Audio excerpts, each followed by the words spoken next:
everyone, I'm Shay Smith and welcome to 10 News. It is the day we have all been waiting for. In less than 6 hours, the Vols will be taking on the Ohio State Buckeyes at their home field in Columbus. We are live with team coverage in the Buckeye State. Our sports team is inside the shoe waiting for the game to start, and 10 News anchor Brittany Bailey is getting in on all of the fun ahead of the playoff game. Brittany, Vol Nation is showing up in droves to the Buckeye State, that's for sure. Absolutely, yeah, so we are outside of Ohio Stadium, but boy, try to convince me that we're not outside of Neyland Stadium today. That's why they called it Neyland North, right? Take a look at the sea of orange behind me. We're gonna go down the line here and see some of the fans. Oh, yeah. Now, I want to bring you back here to show you something. Let's move through here. All right, part the sea, folks, part the sea. Take a look behind me. I just think this is an excellent troll that I wanted to show. They have a big blow-up M for Michigan. If you recall, a couple of weeks ago, Ohio State lost to Michigan. Neyland North. All right, guys. We want to talk to someone. All right, you're from Bristol. Why'd you come into town today? Why did I come into town? The Vols are in town, baby! What has the vibe been like so far? You're kind of in enemy territory, but it looks like orange takeover. Look around. The energy's palpable. It's palpable. All right, last question. Any score predictions tonight? I know the exact score. 31-14. Go Vols, baby! Come on! All right, before we send things back to the studio, and you guys can take it away when you would like, how about a little Rocky Top? Rocky Top, you'll always be home sweet home to me. Good old Rocky Top. Woo! Rocky Top, Tennessee. Rocky Top, Tennessee. Go Vols! I love that. That's awesome. Brittany, I do have a couple of questions for you, though, before y'all go. Right there, is that a Georgia fan among all of the Vol fans? Did I just see a Georgia fan? Oh, no, I think you saw an Ohio State fan. Is this the guy you were seeing? Is he Ohio State? Is this who you were seeing? Oh, okay. So it looks like we're all getting along, Vols and Ohio State fans. That's awesome. Thank you so much, Brittany. Have the best time watching the game. Okay. Thanks so much. All right, now 5 minutes ago, Ticketmaster is still showing there are seats in the shoe for pretty cheap. If you need one ticket, the cheapest we're seeing is $65. And if you want a more VIP experience, you can sit right on the 50-yard line for $800. StubHub tickets are a little cheaper. We found one for $63, and the most expensive there, over $1,000. Now, this Tennessee 8-year-old got a big orange surprise. Knox's dad told him they got tickets to watch the Vols in round 1 of the college football playoff in Ohio. As you can see, very excited. Knox has been a Vols fan since the day he was born. He says he's confident he will be singing lots of Rocky Top and coming home with a big win tonight. It'll be probably the most special moment that I'll probably have to go to a playoff game and then see us win. And it would really mean great to me. Oh, well, fingers crossed, Knox. Now let's hope Knox and his dad and all of us see a big orange win tonight. Some Vols fans are taking the college football playoff jokes to a whole new level this week ahead of tonight's game. This is Ohio Stadium, usually known as the Horseshoe or the Shoe, but a Vol fan made sure it's known by a different name. We saw this on Wikipedia. Someone decided to add the nickname Neyland North to it. Apple Maps also showed Ohio Stadium's name changed to Neyland North on Wednesday afternoon. It was eventually changed back to its original name, though, but it was fun while it lasted. Ahead of tonight's matchup on the gridiron, the athletic director for Ohio State is urging people to show up in their scarlet best. He also asked fans to be loud and be proud to try, keyword try, to drown out that Big Orange pride. So if you are heading to the game, we would love to see your Big Orange spirit. You can send us your pictures by scanning the QR code you see right there on your screen. The game is also going to be a cold one, so make sure you are bundled up. UT also sent out these reminders Fingers. First, all parking lots, the ticket office, and concessions will be cashless. Plus, you cannot bring too much into the stadium with you. So bags, purses, and yes, even clear totes are not allowed inside of this shoe. Only wallets and wristlets that are no longer than 5 inches and 8 inches wide are allowed. You can also bring in unrolled blankets, clear plastic and empty water bottles, and coats. Well, I am joined now by 10 Sports reporter Emily Ray Cochran. And Emily, you had a chance to speak with a Buckeye expert earlier this week, right? Yeah, Shay. We spoke to 10 TV's Tom DeBerry with our sister station in Columbus. He talked about everything from OSU's defense to the atmosphere at Ohio State. We also talked about the Buckeyes' most recent loss to Michigan. You saw Brittany Bailey with that big Michigan blow-up that Vol fans are trying to troll them with. DeBerry broke down what he expects the offense to look like this time around against Tennessee after the Michigan game. Ohio State fans probably weren't super happy with, how much they ran the ball in that game, not really taking advantage of a strong receiving core that Ohio State has kind of been known for this season with guys like Jeremiah Smith on the team. What do you expect the offensive game plan to be against Tennessee come the 21st? Well, I think a lot of it's going to have to do with the offensive line. How well will they be able to protect? That was one of the issues that we saw in the Michigan game. They are making some adjustments to the offensive line. Ryan Day's been kind of keeping that under wraps, but what Ohio State's able to do against this very, very good Tennessee defense will yet to be seen. You're right, they are loaded at the receiver position. They have some guys that are going to be first-round picks, Emeka Egbuka, Jeremiah Smith, 2 guys you mentioned. You talk about Will Howard, who's the quarterback that transferred in from Kansas State. He did not have his best game of the year, probably his worst game of the year, and picked it to have it against Michigan. As I look at this Tennessee defense, this is a stout group. They are ranked up near the top in college, the college football rankings, and this is certainly going to be a challenge for this Ohio State offense. That was Tom DeBerry right there with our sister station on the Insight. And with some more insight on this CFP matchup, we want to bring in the rest of our sports team. Frank DeLuca and Kamir Gear are in Columbus trying to stay warm, guys, are you? Yeah, maybe you could say that when we're back in the car with the heat cranked up to 11 there. But it's definitely, the weather's going to be a factor for both teams. It's definitely a little gusty up here at the top of the parking garage outside Ohio Stadium. But there are a lot of factors in this game. We just heard from Brittany Bailey with a ton of rowdy Vol fans. That's going to play a huge role. We're going to see how many Vol fans show up and show out to this game because it looks to be quite a few. Yeah, I think as far as keys to the game on the field, one big aspect of this game is going to be how many Tennessee fans actually show up. If this stadium is maybe 30 or 40% orange, you're talking about a huge advantage for the Vols. The Vols historically bad on the road when you talk about top 10 or top 25 opponents. So Vol Nation travels well. Hopefully there's a lot, and hopefully that'll give the Vols one boost. Yeah, and I think the thing that fascinates me on the field is when you look at these defensive fronts and just the defensive efficiency in all. Ohio State first in a lot of categories, but Tennessee top 5 in a ton of categories too. So I think points are going to come at a premium, and it's probably going to come down to the quarterbacks because both these teams have quite a good run game as well. Yeah, absolutely. And Dom kind of mentioned it earlier. Will Howard has struggled as of late. Ohio State's offensive line has struggled as of late. Like he said, Tennessee's got one of the best defenses in the entire country. Jackson Moy, you've got James Pierce, who also puts pressure on the quarterback. So if they can do that, that might be a huge factor to Tennessee walking away from Ohio Stadium with the win. Emily, what do you think the final score of this game is going to be? Well, I had a final score of 21-17 OSU, but I wanted to give my key as well. I mean, we've heard time and time again that Ohio State's defense is arguably the best in the country, partially because they have guys like Caleb Downs at safety. I mean, we're talking about Big Ten Defensive Back of the Year in his first season with the Buckeyes, and you guys know he's pretty familiar with the SEC. He transferred in from Alabama this season after winning SEC Freshman of the Year last year.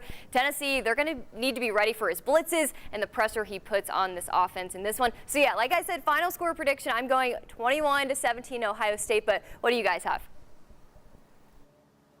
Yeah, I think that you mentioned Caleb Downs, and that Ohio State secondary is tremendous. So I think we're going to see Nico Iamaleava and Will Howard both have to factor into this game, and it may very well come down to the play of the quarterback. I do think Ohio State gets the edge. I think their defense and their wide receiving core to boot is just a little bit above Tennessee's. I think 24-17 Buckeyes. Yeah, for me, I sat down with Bob Kessling earlier this week, and I loved what he said. He said Tennessee is playing Big Ten-style football. We run the ball. You've got a great defense, and the kicking game, Jackson Ross, Max Gilbert is really good. So I feel like if Tennessee can give the ball to Dylan Sampson, make sure they sack Will Howard, the quarterback, and they pin Ohio State and make them go 90 yards every drive, we might have a game. On top of Vol Nation making the trip down here, I'm going to say it's really, really close, but I'm going to go 24-21. Tennessee Volunteers. All right. Oh, that's tough. I love it. And Camille, you mentioned Dylan Sampson. Funny, you know, Ohio State, they do have the best red zone defense in the country. So most of Dylan Sampson's touchdowns come from the red zone. So going to be interesting to see if, you know, they can contain him, if he's going to be able to get into the end zone in this one. But besides the X's and O's, we want to talk about what you guys have been seeing over there in Columbus. You guys actually had a chance to talk to some Vol fans while you were there. There was a ton of them there. Yeah, so we drove up on Thursday, and I kind of felt like we were going to see some orange when we came up on Thursday because, you know, it's about a 5.5, 6 hour drive. We didn't see a lick of orange, but we knew that it was early. Some Kentucky fans. Kentucky Men's Hoops was playing Ohio State is playing Ohio State today, actually, right before this game starts. So we saw some Kentucky fans, but of course, Friday and even Saturday afternoon, you can still make this trip pretty easily. I mean, I know people are even coming up this morning, and Brittany's just below us, and when they were singing Rocky Top, we can actually hear it for probably from at least 100 yards away. On our drive-in, we saw a massive table of Vol fans actually selling merch. So if you're here in town and you don't have your orange, you'll be able to get orange already. But you know, Kirk Herbstreit's been on College Game Day for a long time, and he said this morning that in his 29 years of doing this, this is the most away fans he's ever seen, and that's a testament to Vol Nation. We know they travel well. We saw it at Death Valley a couple years ago, and I think today is no different. Yeah, I mean, this is the senior scene now at College Game Day. Vol Nation showed up. Ohio State legend AJ Hawk said maybe the Ohio State fans are kicking back at home and having some beers on their couch. They'll show up for tonight's game. But Tennessee was rowdy at College Game Day, and we caught up with a few rowdy fans. And here we heard from a guy who happened to lose his shirt along the way. I got about here 3 in the morning, I think, and got up to Columbus at 7 last night. You know, it wasn't too cold out here, so I figured I'd take it off. Lost it along the way. I'll probably have to find one again, I guess. It might be a little colder then.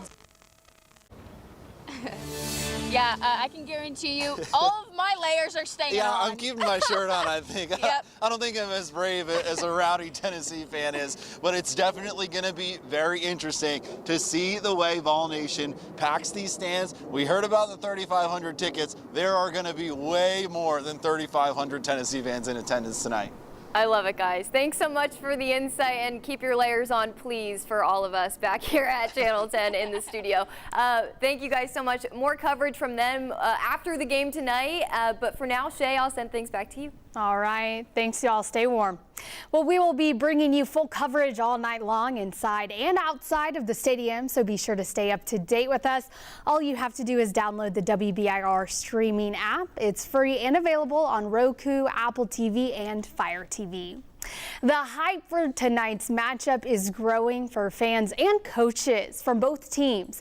During press conferences on Monday, UT coach Josh Heupel and Ohio State coach Ryan Day say they are both looking forward to game day. Heupel says the game is a perfect Christmas present and the team is ready to make Vol Nation proud. The mindset of this team is get ready to go play our best football. We understand the opponent that we're playing. You know, they got an elite roster, really good coaches, prestigious program. We got to go play good football. It doesn't take anything extraordinary at the same time. It's us doing the ordinary things at a really high level consistently. OSU's head coach Ryan Day says his team is ready after coming off a huge loss to Michigan. He says his team is resilient. The focus is on Tennessee. You grow, you build, and I think this team is prepared to go play in this playoffs. You know, I don't know the other teams. There's great teams out there, but I know this team, and I know what they're made of, and they're resilient, and they're tough, and they're mature, And again, they care a lot about Ohio State. They care about this team, this university, just like the coaching staff and myself. And we're going to play our tails off on Saturday night. Coaches looking for that matchup. Well, for almost 3 decades, WBIR veteran Bob Kessling has owned the title, the voice of the Vols. In November, he announced this season would be his last season behind the mic. While Bob shared his love for the Vols over the years, what you might not know is he's actually a native of Ohio. Before playing at UT, he grew up going to Buckeye games with his dad. His dad was a high-profile drum major at Ohio State. Bob's sister also attended Ohio State, and so his trip to Columbus is a bit full circle. But Bob tells us he will show his full Big Orange pride all weekend long. It is still a bucket list game because I've never done a game at Ohio State. I've done games at the Rose Bowl, I've done games at the Orange Bowl, I've done games all over the country, but I've never done a game at Ohio Stadium, and it'll be special. Everybody in the whole state of Tennessee is going to say, hey, I remember the first time the college football playoff in Tennessee made it. It'll be something we'll talk about forever. Seeing the Tennessee T there at Ohio Stadium, it's going to be a moment that I'll never forget. Well, among the Big Orange fans who made the trip to watch the Vols take on the Buckeyes again is a former assistant coach who is helping bring the title to Rocky Top in 1998. David Cutcliffe helped to coach the Vols to victory over the Buckeyes in their first ever matchup. Almost 30 years later, he serves as a liaison with the Southeastern Conference and its 16 college programs. He keeps up with the Vols, catches a couple practices, and praises the team with big credit to the Big Orange head coach. I've been a fan of Josh Heupel ever since I coached against him as a quarterback in a bowl game, and I didn't want to see him again as a player. I love seeing him as a coach. And it's no surprise that all of Vol Nation is ready to cheer on the Vols tonight, which means that athletic director Danny White is also counting down the hours till kickoff. 10 News anchor Abby Ham sat down with UT Athletics director Danny White ahead of today's matchup. They chatted schedules, traditions, and what head coach Josh Heupel is looking like heading into this game. White says the coach is focused and is working to make sure the team is going into the matchup with a great mindset. He doesn't maybe ride the passion and the highs and the lows of the fans like some of the rest of us, maybe like his AD does. He's pretty regimented. He added that he tends to leave the coach alone on game days and that he is looking forward to seeing a lot of orange in the stands tonight. If you would like to watch all of our interviews with Bob Kessling, David Cutcliffe, and Danny White, all you have to do is use our streaming app, WBIR Plus. You can also find them on our website, WBIR.com, right now.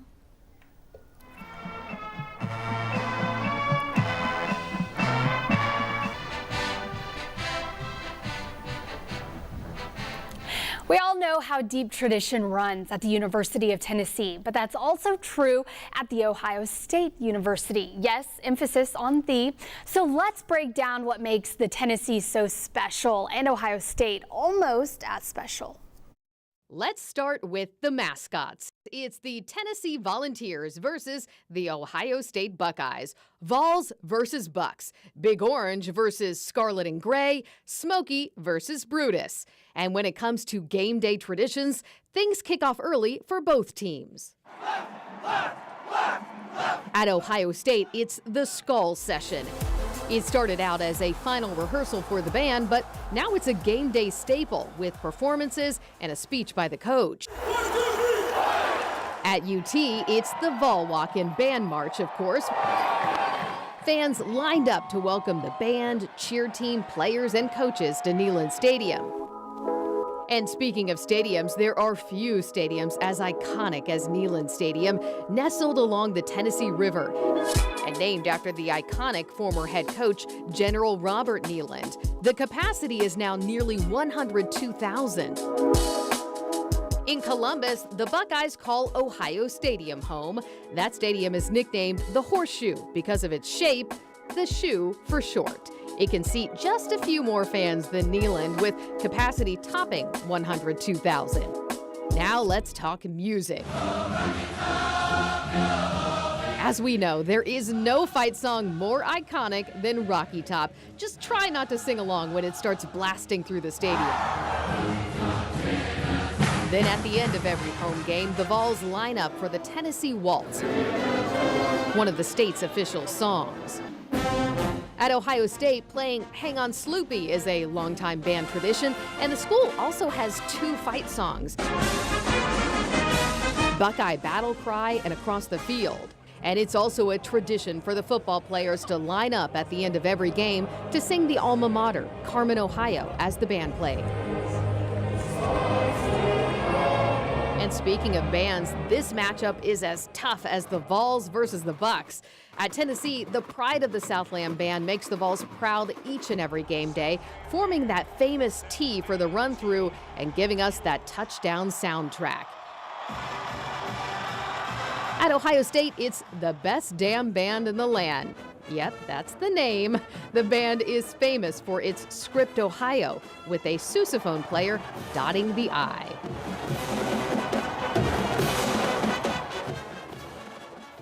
Well, there is one more tradition for Ohio. Fans get together to spell out Ohio with their arms.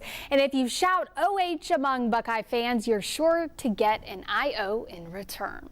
Before the big game, Vol fans are toying with the ears of fans in Columbus by using the Touch Tunes app to play Rocky Top over and over and over and over. Earlier this week, we saw online that Vol fans were using the app remotely to play Rocky Top on repeat in jukeboxes at bars near Ohio State. And we did confirm it was in fact true. We called 8 bars near the OSU campus, and the folks at 2 of them said, yep, it is happening. When we called Varsity Club, Rocky Top was blasting in the background. Thanks to Tony for the proof. We appreciate that. So how does this work? Well, the app allows you to play any music you want at bars and restaurants all over the country. And hours before kickoff, fans are making an impact on the atmosphere and letting the Buckeye State know that Tennessee is there. Just seeing the fans enjoying the Touchstones platform in these creative ways is what really makes it special and what really makes it the platform so unique. Some bars have even had to filter out Rocky Top, but Vol Nation is playing Morgan Wallen to still show their support for the team at home. And who knows how to play Rocky Top better than the pride of the Southland Band? They have more than 400 members, so it would be hard to get all of them to Columbus. So the 100 pep band made more sense since tickets to the game are limited. Meteorologist and, in her own words, band nerd Cassie Nall spoke to the pride about how they prepared for the big game tonight. It wouldn't be a Tennessee football game without the sound of Rocky Top blasting through the stadium. But I feel like Tennessee and Ohio, that has been waiting to happen for years, decades. So the fact that we get to bring 2 really great football teams with equally amazing bands all in one place, I think that's going to be a very exciting game. As drum major, it is Christian Carroll's job to lead the pride of the Southland Band through their performances.